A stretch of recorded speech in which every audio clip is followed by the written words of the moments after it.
Funded Today Nation, welcome back to the Funded Today podcast. Last time, as you might recall, we talked about how to get 16 times better results with the same amount of effort.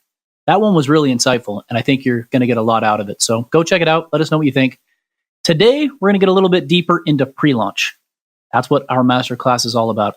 There's no one in the entire rewards-based crowdfunding space who has generated more email addresses and more interest for new inventions and businesses than our very own Director of Pre-Launch and Cashback at Funded Today, Mr. Tevin Christopher. We're excited to have him on the show today. The Funded Today podcast is hosted by world-renowned entrepreneurs and business experts Thomas Alvord and Zach Smith. To get help with your next big business idea or to take your business to the next level, go to fundedtoday.com. Welcome back. I am Zach Smith. And I'm Thomas Alvord. And in our last episode, we talked about how to get 16 times better results with the same amount of effort. Let us know what you thought about that one by rating us, leaving us a comment, and telling us what you thought of it and what you think of our podcast so far. We'd really, really appreciate it. Every 5-star review helps us help more people just like you. Now let's get into the meat of the presentation. We got a special one for you today. We've got the Director of Pre-Launch and Cashback at Funded Today, Mr. Tevin Christopher, on with us. He's worked with hundreds of campaigns, generating hundreds of thousands of email addresses for new businesses across the globe. And he's going to tell us all about it. So, Tevin, welcome to the show. Before we get started, tell us a little bit about your journey and what you do exactly at Funded Today. Yeah, sure. So I started with Funded Today about 3 years ago doing Facebook marketing. And then I went into the cashback network. I started running that. And so basically the cashback network, it gives 10% cashback to anybody who signs up, and they can get 10% cashback on any campaigns in our marketplace.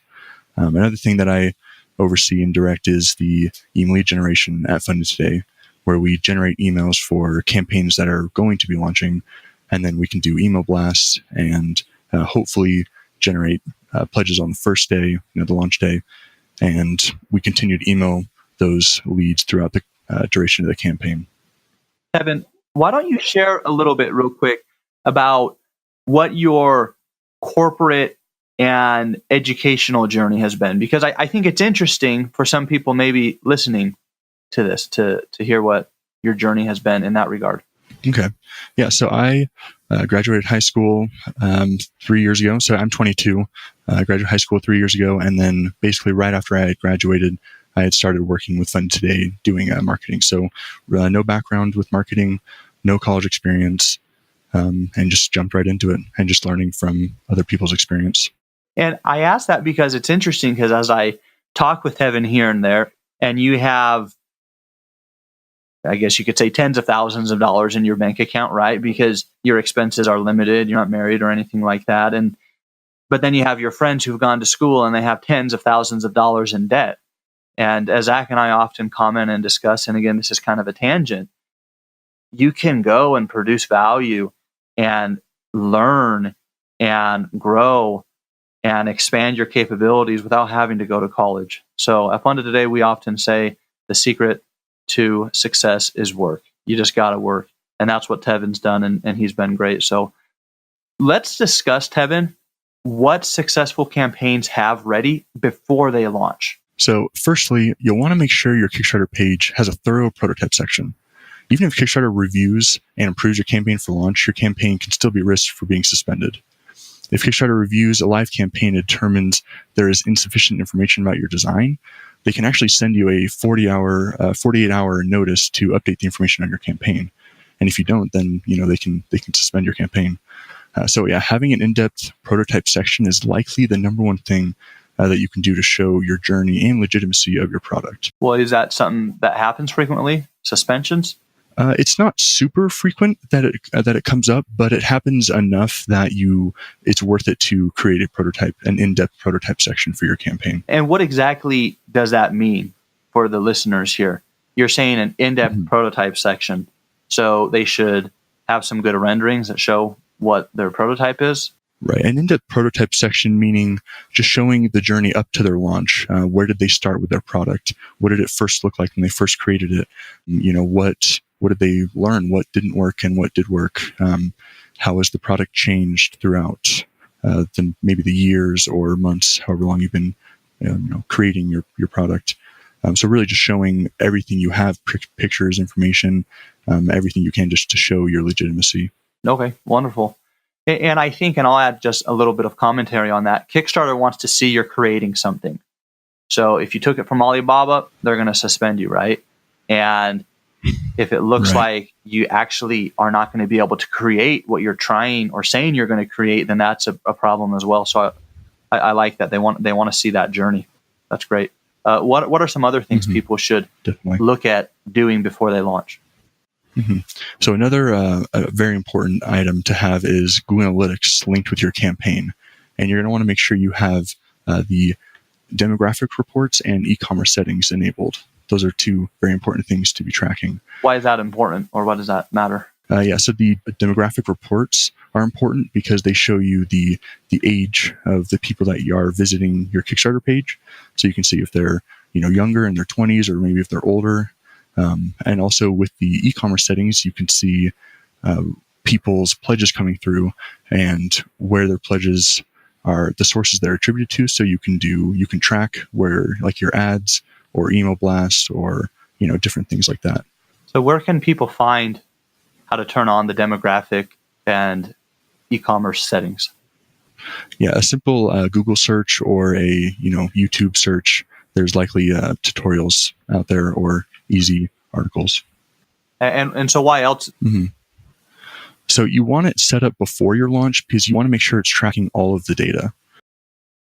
So if you turn on Google Analytics midway through your campaign, you're not going to have data from when you launched, and that's really important because without all of the data, it's incomplete and it's not very useful. It's not as useful or reliable.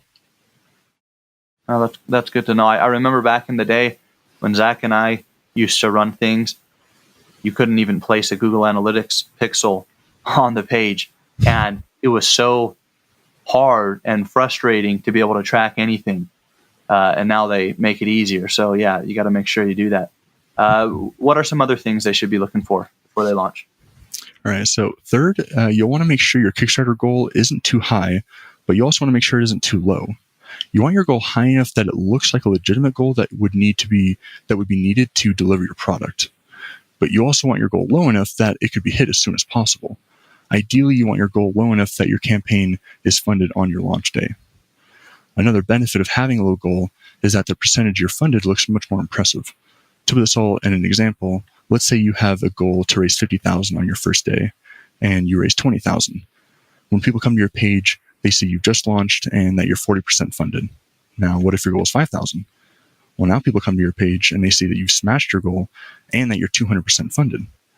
Even if you do actually need a $50,000 to deliver, you have better odds of getting there with a lower goal. If you don't hit your goal, no harm, no foul, and you can just cancel. Interesting. Yeah, that's some good logic. And then our final topic for what successful campaigns have ready before their launch is what we at Fund Today call the Triple F. And Triple F stands for Friends, Family, and Fools. The idea is to create a list of 200 people who have confirmed that they'll back on day one as soon as you launch your campaign. The reason for that is having loads of pledges on day one tremendously helps your popularity ranking on Kickstarter. Also, if you can hit or surpass your goal with friends and family within an hour or two, it will increase the odds direct traffic, ad traffic, and random traffic will convert.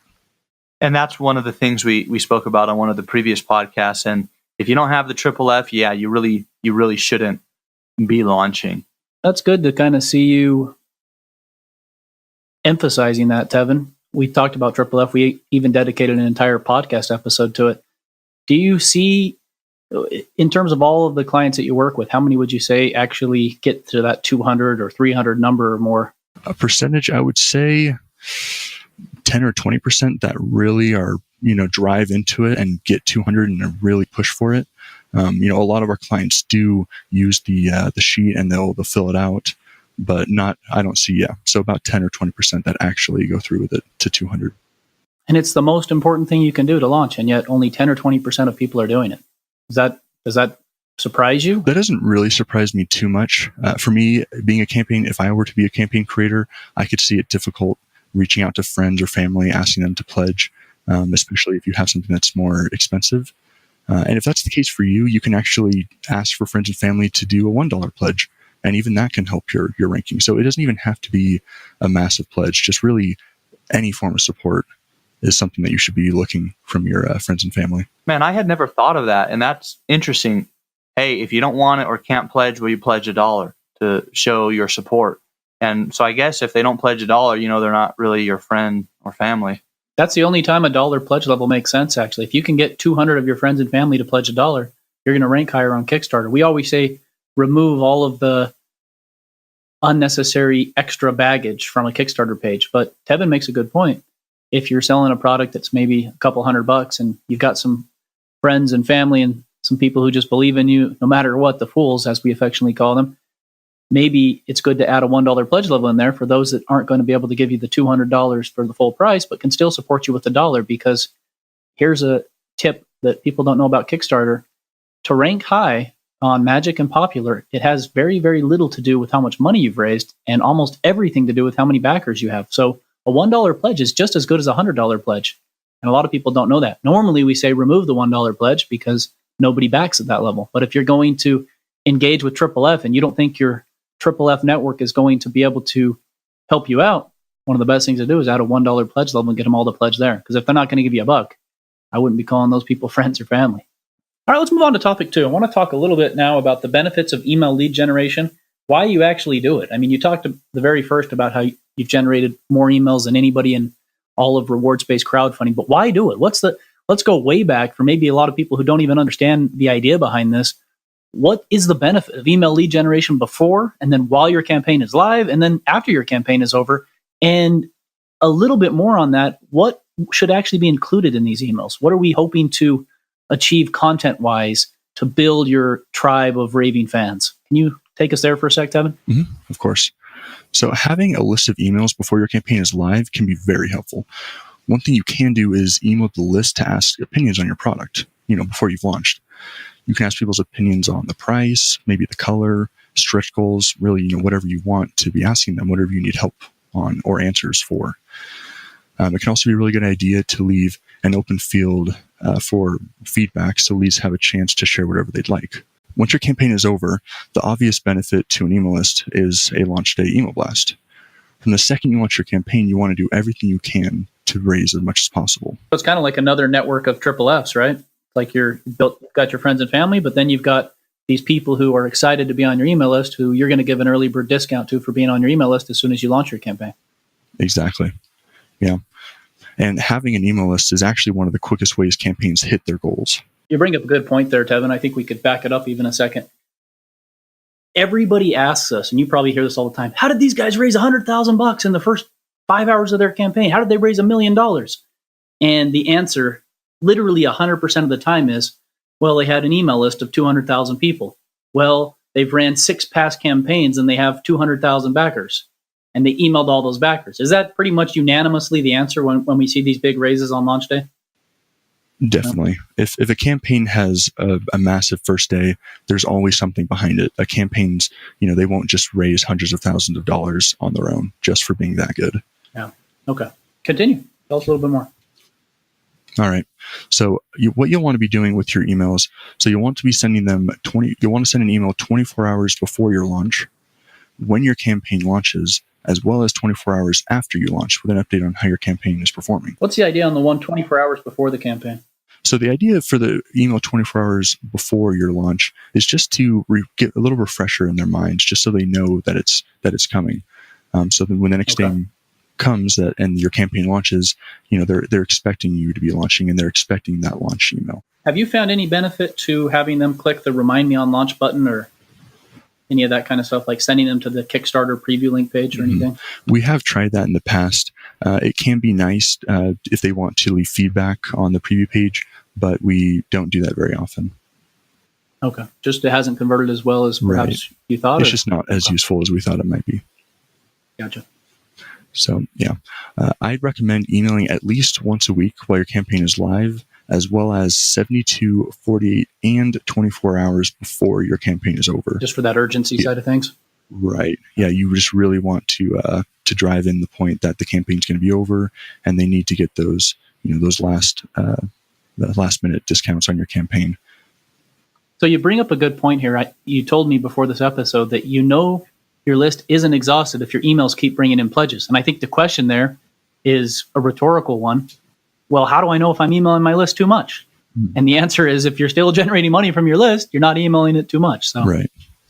Exactly. I like that.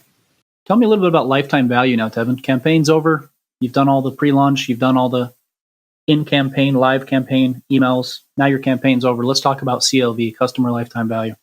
Yeah. So once your campaign's over, you'll want to continue emailing your list maybe once a week, 2 weeks or 3 weeks. It could even be a month in between if you really have no updates or anything to be putting out there. But if you have a list and you've seen that they will pledge, they will buy things, then there's value there, and you can use that, whether it's for your own products that you're going to be creating after your Kickstarter's over, that you're going to be pushing out there. It could be for another Kickstarter in the future. You could even join an affiliate program and use your list to push other campaigns or products. But you want to make sure you're monitoring how your email list is performing and doing. Because if you just keep sending out email blasts and campaigns and products for them to go check out and look at and nobody's buying, well, then that's not doing anything, and you're just damaging your list for no value and for no reason. Let's talk about that for a second. I hate to go there, but a lot of times we will have a client come to us and they have an email list, or maybe we've generated an email list for them. Let's say it's 5,000 or 10,000 people strong. And then they launch their campaign and it doesn't raise money. A lot of people think that if you have an email list, I've got an email list of 5,000 people, I'm going to raise $50,000 on my first day. Why is that logic not true? Why, if somebody opts in to get an early bird discount on a product and then you raise very little money from that email list, what is there to learn from that? What can you do if that happens? And why does that happen, in your opinion? I'm not necessarily sure there's a right or wrong answer, but I think a lot of listeners would like to know, well, I'm building this email list. It's 10,000 people strong. Why am I not raising $100,000 on launch day? Right. Exactly. Yeah. So sometimes, you'd expect if you have an email list of 5,000 or 10,000 that you send out an email, and no matter what, it's going to recoup your costs and it's going to bring in tons of pledges. But that's not always, what happens. And we see that from time to time. So what we look at... Any idea why? Any idea why that doesn't happen? We're not really sure exactly why. When we generate emails, we try to make sure we're generating them at a cost that seems like a decent value. We go for $3 per email at least. And we've seen that metric, generally it can pay itself off, and it's worth it. And there's value there with the list. And the targeting, in terms of how you target people, what does that look like? Like, let's say I'm doing a wallet. What are you going to do in that regard?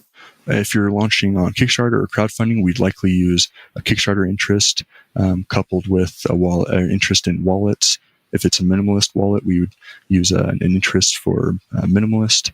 We also have access to a lot of email past backer lists for past campaigns.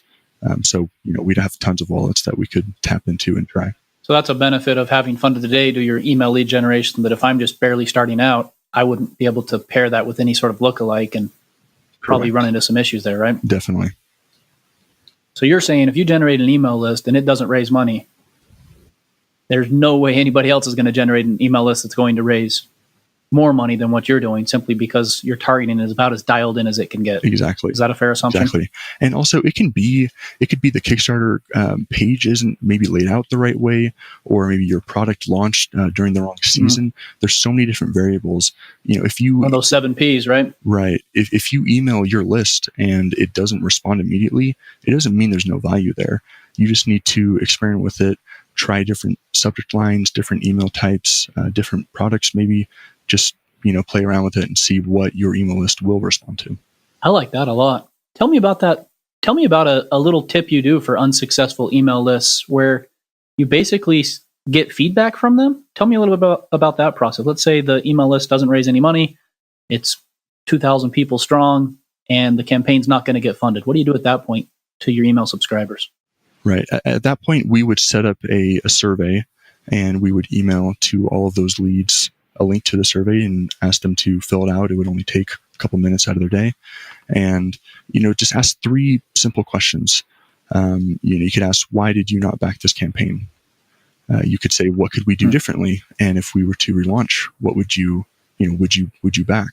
I like that. They're all free response, essentially. So we let the customer speak freely and describe everything that's on their mind. Right. Yeah. So those 2 questions with a free response, and then a third field just asking for any suggestions or recommendations or any final notes. And then that really is the final field of just, they can put really whatever's on their mind. It's funny you mentioned this, Tevin. It reminds me to an episode that Thomas and I gave earlier in this podcast about Aaron Johnson and Shopbox 2.0.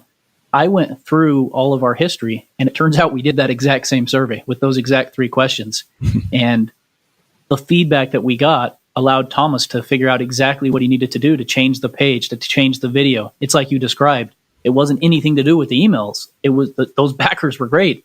They just didn't understand what they were purchasing. They didn't understand the benefit, the unique selling proposition, what's in it for them. And as soon as those were fixed, by leveraging their exact feedback from their exact voices, it allowed us to say exactly what they needed to hear so that they would purchase the product. So that's a winning strategy for sure. And it's funny, we did that before we even made it a systematic process of Funded Today. Yeah, so it can be a great tool to pivot for sure. Love it. Anything else you want to say on this topic before we wrap it up? On this, no, I'm good on this topic. Okay. Let's move on to our last topic of today. And this one is kind of exciting. We are the only company in the world that does cashback, which is what Tevin described earlier. 10% off all products you back on Kickstarter that are part of the Funded Today Cashback Network. So really simple. If I'm a backer and a product's $100 and Funded Today is working with that product, let's say it's a wallet again, or we'll do a watch. Been using wallet a lot. So it's a watch and it's $100. If it's in the Funded Today Cashback Network, if you back that watch, you actually only have to pay $90 and Funded Today gives you $10 back. Tell us a little bit about how people can use affiliate marketing with Kickstarter, not just as a backer, but to drum up huge amounts of money. I mean, we raise $200,000, $300,000 a month sometimes through the Cashback Network. Is that right, Tevin? Mm-hmm. Yeah, what is affiliate marketing? How does it apply to rewards-based crowdfunding? How are you using it at Funded Today to drum up big interest from lots of backers? All right. Yeah. First, let me go over affiliate marketing, just really basic what that is. Affiliate marketing is a type of performance-based marketing that rewards affiliates for each sign-up or sale they bring to a site by their own marketing efforts. So whatever you can bring, through your own efforts, you would get rewarded on that. Why do you like this type of marketing better than, let's say, hey, Tevin, I've got an email list of 5,000 people. Give me $5,000 and I'll email them. I like this type of marketing because it allows people to really come at it however they'd like to. Anybody can come to the cashback marketplace, create an account, and they can pick whatever they want to promote. It could be design, it could be a food product, it could be really anything that's in our marketplace. And if it resonates with them, and if they like that product, then they can choose to promote it or push it. And is it free to sign up to the Funded Today Cashback Network? Is it free to sign up? Yeah, it's completely free. Oh, really? How long does it take to sign up? Probably less than a minute, actually.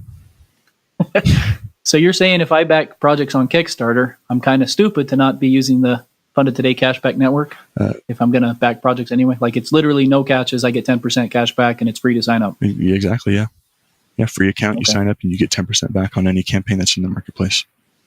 And then you can promote other campaigns as well. So not only do you get 10% cash back on campaigns that you like, but you can get 10% cash back if you convince other people to purchase different products within the network. Exactly. Okay, gotcha. Well, that makes sense. That sounds pretty good. So I think this is a rhetorical question, but maybe you can expand upon it a bit. How does it work for creators? How does it work for backers? And why might that be beneficial? All right, sure. So first, like we were discussing, you can create an account for free. That would be the first step, would be to create your own free account. Once you have your own account, you would have access to a unique link for each campaign that's in the marketplace. So any pledge made through those links would track back to you and you would earn a commission. Okay. All right. And this is, we'll link to the website. It's funded.today/cashback. But we'll put a link there so everybody can figure out how to sign up. Is that right, Tevin? Mm-hmm. Yeah, that's correct. Okay. So if you were trying to do your own affiliate marketing, once you created your own account, you would need somewhere to promote. You could create your own site or even make a Facebook page, and then you could create a marketplace of your own, or you could write articles that have excellent content, really anything about the products within our marketplace that you want to push on your own site or on your own terms. And from there, you could build your audience, use your links to promote, and then you'd get paid. Okay. Well, that's simple enough. That makes sense. Now, I got a big question for you. Is there anybody within this Funded Today cashback network that is making a career out of it, making enough money that it's like, wow, they're making thousands of dollars a month on this? What are some of the biggest success stories that you've seen? Yeah, there are actually over the last several years. There are. Wow. Okay. So for campaigns that have raised a lot in cashback, or users that have? Sure. Yeah. Let's go both. Let's go with campaigns first and then users. Okay. Yeah. Let's go with the campaigns. So over the years, there've been some amazing campaigns that have seen massive success from cashback. So one has been Cubio, a compact laser engraver that had raised $38,000 from cashback alone. Z-Time, the first smartwatch with hands over touchscreen, raised $56,000 from cashback. And another campaign, Juicer, had raised $73,000 from cashback, $35,000 of that being on their launch day alone from cashback. Wow. Any idea why those may have done so well? Those were campaigns that they had a lot of push themselves from the creator. Some of them were established companies before they launched on Kickstarter, which gave them a lot of push and which helped cashback give. They essentially leveraged their Triple F network and said, "Hey guys, you've backed our campaign. Now go make 10% and tell everybody else you know." And they kind of made it a multi-tiered, multi-level marketing approach in terms of Triple F, where their friends told their friends and their friends told their friends, and it just catapulted and escalated from there, right? Exactly. That's pretty exciting. What about users wise? Do we have any good cashback users? People, just like single people that are making lots of money every month? Is there? I'm sure there's some people within the network. If we're generating that kind of money, is there, like, if I were to sign up for cashback, how would I go about making some money, substantial money? Maybe a couple $1,000 or more a month. Mm-hmm. Any tips or tricks or strategies for what you would do? So our biggest influencer and user in cashback to date has, I believe, generated about $13,000 for himself. And he just started using cashback this year. So that just shows you how powerful cashback can be if you have the means to push traffic. Oh, yeah, that's great. Now let's shift gears for just a second. In addition to cashback, there's also influencer marketing. And essentially, to be an influencer, the idea is you have a crowd, you have a following, you have a tribe, and then you tell your crowd, following, tribe about something, and then they purchase. And you're an influencer because you have the power to convince others based upon what you say. How does influencer marketing relate when it comes to crowdfunding? What are some of the positive you've seen, and then what are some of the negatives? And how do you kind of foresee influencer marketing playing a role in crowdfunding as the months and years go on? Mm-hmm. To be honest, influencer marketing is not as impactful as you might think, unless you're like George Takei or someone who has mass. I remember the George Takei story, Evolution Bra. And I think he did a Facebook post and it raised over $200,000. But you make a good point, right? Like, just because you got 1 million followers on Twitter doesn't mean those 1 million followers are going to go back something when you tell them to do it. I remember Thomas's sister, Tiffany Albert, she posted about some different things for us. Some were music related, others were completely unrelated. Tiffany's a YouTube celebrity, and she sings and does covers and original music. And when she posts about music related things, it does okay. But if she posts about something that has nothing to do with that, I can probably raise more money than her. Mm-hmm. So it definitely does matter what type of influencers you're reaching out to, just because you've got somebody really famous and influential. Again, I have no idea how George Takei is so good at selling bras, but that was one he did really well with.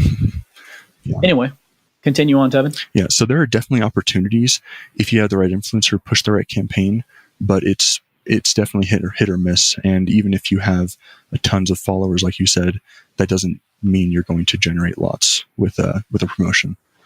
What would be your strategy if you were trying to get influencers involved and add them to your Triple F outreach efforts if you're launching a campaign or midway through a campaign? If I were to try to get into influencer marketing, I would try to make sure I'm finding influencers whose audiences clearly fit with the campaign I'm trying to promote, and whose audience would clearly resonate, and they would likely back the campaign. Because any strategies you do for searching out those types of people? Not really. No, I go on YouTube, and you could just search, tech products or really just any keywords to the product that you're trying to promote. And those can do really well if they review your product with like a YouTube review or something. Yeah, those can do well. It can be a little bit tricky with the timing of Kickstarter. If you only have 30 days to ship the product and record a review and have that posted within time to benefit from that promotion, but it can be done. Another reason for pre-launch, right? That's why we're having you talk about this, because this is the kind of stuff that you want to line up months before your campaign even launches. Get the prototype in these people's hand, have them record the video, and tell them to post it with 14 days left on your campaign. Get all this stuff done well in advance so that your launch and your launch process and the entire timing of your launch just run seamlessly, start to finish. Don't be trying to do these things midway through your campaign. Have them all coordinated from the moment you push go, right? Definitely. I would also add, Zach, in a way, it's a double-edged sword, because with any startup, you want to be lean, right, and get to market and test it in the market as quick as you can. But at the same time, you want to make sure you're doing the things that you should be doing and you have the right structure. So when you launch, you can have a big launch. So I think that's where it probably just depends for everybody and where they're at and their resources, what they're going to do. But the stuff Tevin has shared today is so core to just any good launch, like Triple F, Google Analytics, everything there. If you don't have those, you're pretty much just setting yourself up to fail, I would say. Yeah, I mean, it's so true. A lot of times, people used to say, well, what you guys are doing at Funded Today is magic. And it might seem like magic when you raise $100,000 in the first few hours of a campaign. But Tevin, as granularly and as bland and detailed as possible, has just laid it all out for you. This is what you do. There isn't any magic. This is how you raise millions of dollars. And it's, you do this, then you do this, then you do this, then you do this. And if that doesn't work, then you do this. And if that doesn't work, then you do this.